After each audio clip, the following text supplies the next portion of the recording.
I first want to say thank you to the Custom Division of South Sudan Revenue Authority for the warm welcoming and the hospitality we have received since yesterday. I came from Juba with a high-level delegation. My colleagues, the Deputy Commissioner General of South Sudan Revenue Authority, Honorable Albino Dak Otho, and my comrades and my colleague, Honorable Shankwa, the Chairperson of Economic and Financial Committee in the National Legislative Assembly, the Commissioner of Custom Division at the NRA, the newly appointed Commissioner, the Chief of Economic Intelligence, and the rest, representing the Minister of Trade and Industry and also Minister of Petroleum. This mission has been so much important and overdue. We came to inspect the condition of the border and the performance of our institutions at the border.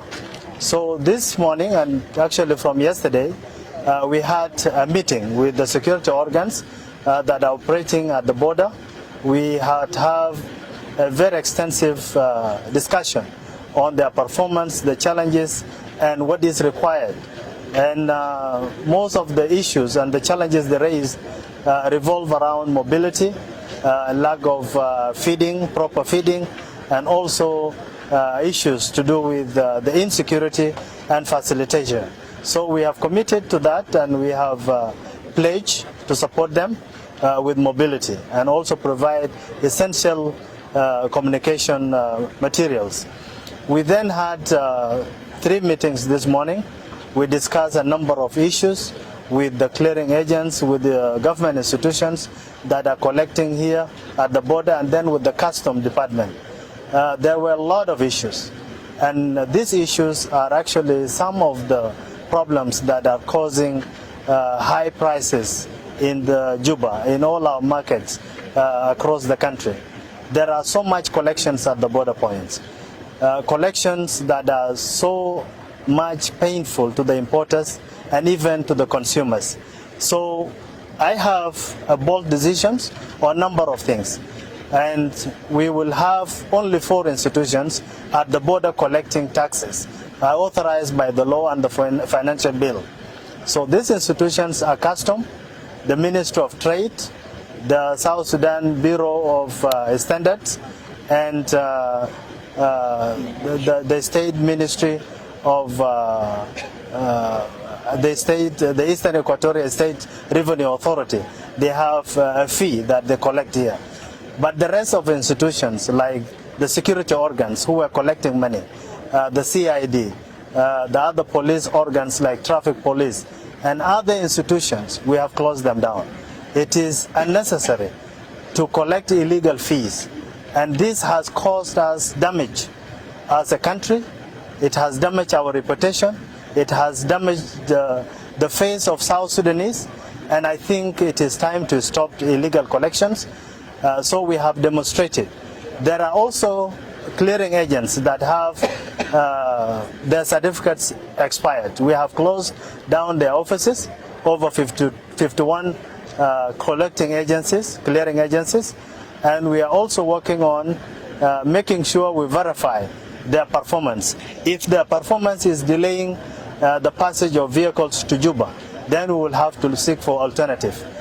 Issues of cash collection, we have stopped that, because all the collections are supposed to be done through a banking system, and there is no officer of any institution that is supposed to collect money at cash.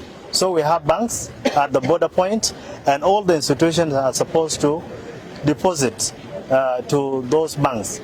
So we have created a single form. We call it single stop shop, where an importer will pass through, and in that office you will find a form that includes the 4 institutions that I have mentioned. You will not need to move from office to another office. You will be in that office, you sign those form, and then you deposit your money to a bank account, and you are released to go to Juba. So we have eased the process, and that will actually facilitate and ease the movement of vehicles at the border points.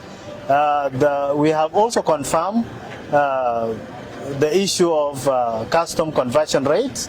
It has not been the only issue that has caused the rise in the prices of commodities.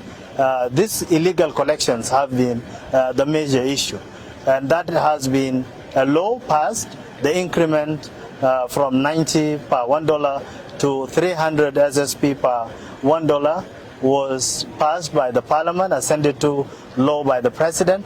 So we'll have to comply with the law, and all the importers have to take this into consideration. It is a law and everybody must comply so that we implement the law to the letter and the spirit. I thank you so much once again for the hospitality.